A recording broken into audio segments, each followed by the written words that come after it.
Hey Treaties, let's go glamping.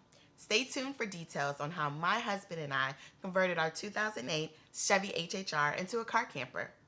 Roll that intro.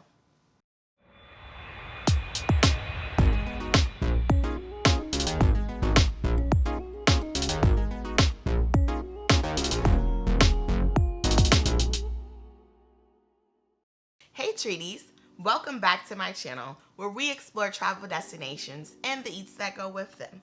This video will be a little different and will be the first in a series of glamping videos to document my first camping experience. Today, I'm going to talk about our HHR camper conversion build. If you are not a fan of tents or buying an RV is not in the cards for you like it was for us, but you still want to travel while maintaining social distancing, then you will love this conversion. It requires some standard tools and a general understanding of how to use them, but all in all, it is a quick project to get you up and exploring in no time. But before we get started, remember to like, subscribe, and hit that notification bell so that you never miss a video. Let's get started.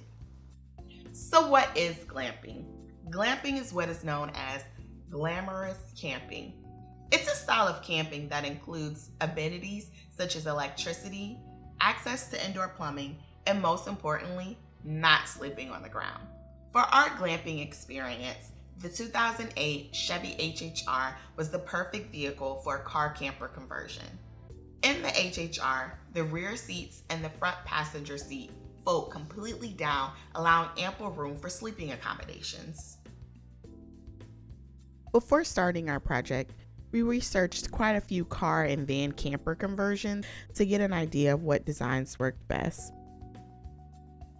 We really weren't able to find any info for people who had actually done an HHR camper conversion, so we ultimately drafted our own design based on this particular car and our needs. This was not as easy as you would imagine. We went through quite a few design ideas before agreeing on this one. We started by measuring the available space in the back. With the driver's seat in a comfortable driving position, the back measured 63 inches long, and from the narrowest point side to side, the back measured 39 inches wide. We cut the sleeping platform with those measurements in mind. Next, we wanted to have underbed storage to ensure we had ample room for our camping supplies. To do this, we used 2x6 boards to build out a raised platform. The boards would run along the perimeter of the bed for support. We chose a raised height of 6 inches to maximize our overhead space and to account for the height difference between the passenger seat and the back seats when the seats are completely folded down. We also cut boards to form a T formation under the plywood to prevent any dipping of the bed while we were sleeping. Next, we added hinges to the sideboard. The hinges would give us access to the underbed storage area from the rear side doors.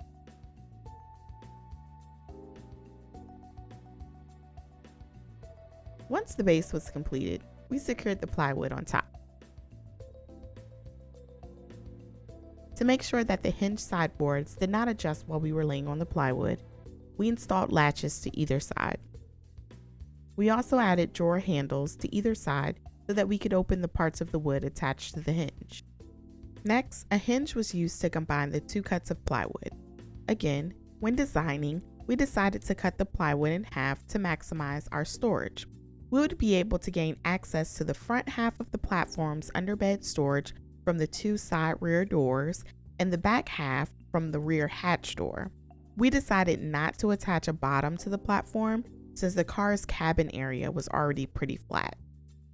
We ordered 3-inch high, 72-inch by 24-inch high-density foam cushions to go on top of our platform. The cushions were measured and cut to the length of the raised platform. We did not measure the cushion to align with the width of the base to accommodate for the nooks and crannies where the base did not meet the walls of the car, since cars do not have flat sides. Lastly, we needed to create a platform extension for my 6-foot-tall husband, since the raised platform would not be long enough for him to sleep on alone.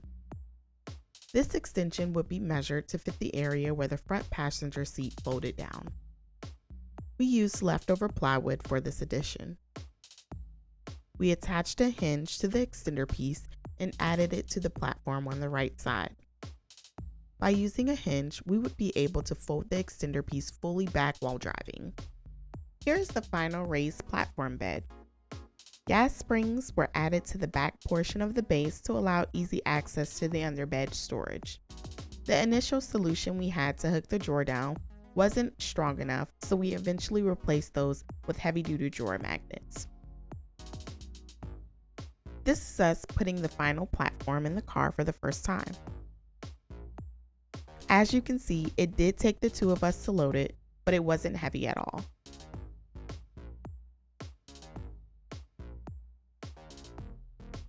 Thanks so much for watching. Remember to like, subscribe, and be on the lookout for my next video where I walk through our car camper setup. I'll see you next time, but until then, keep on treating.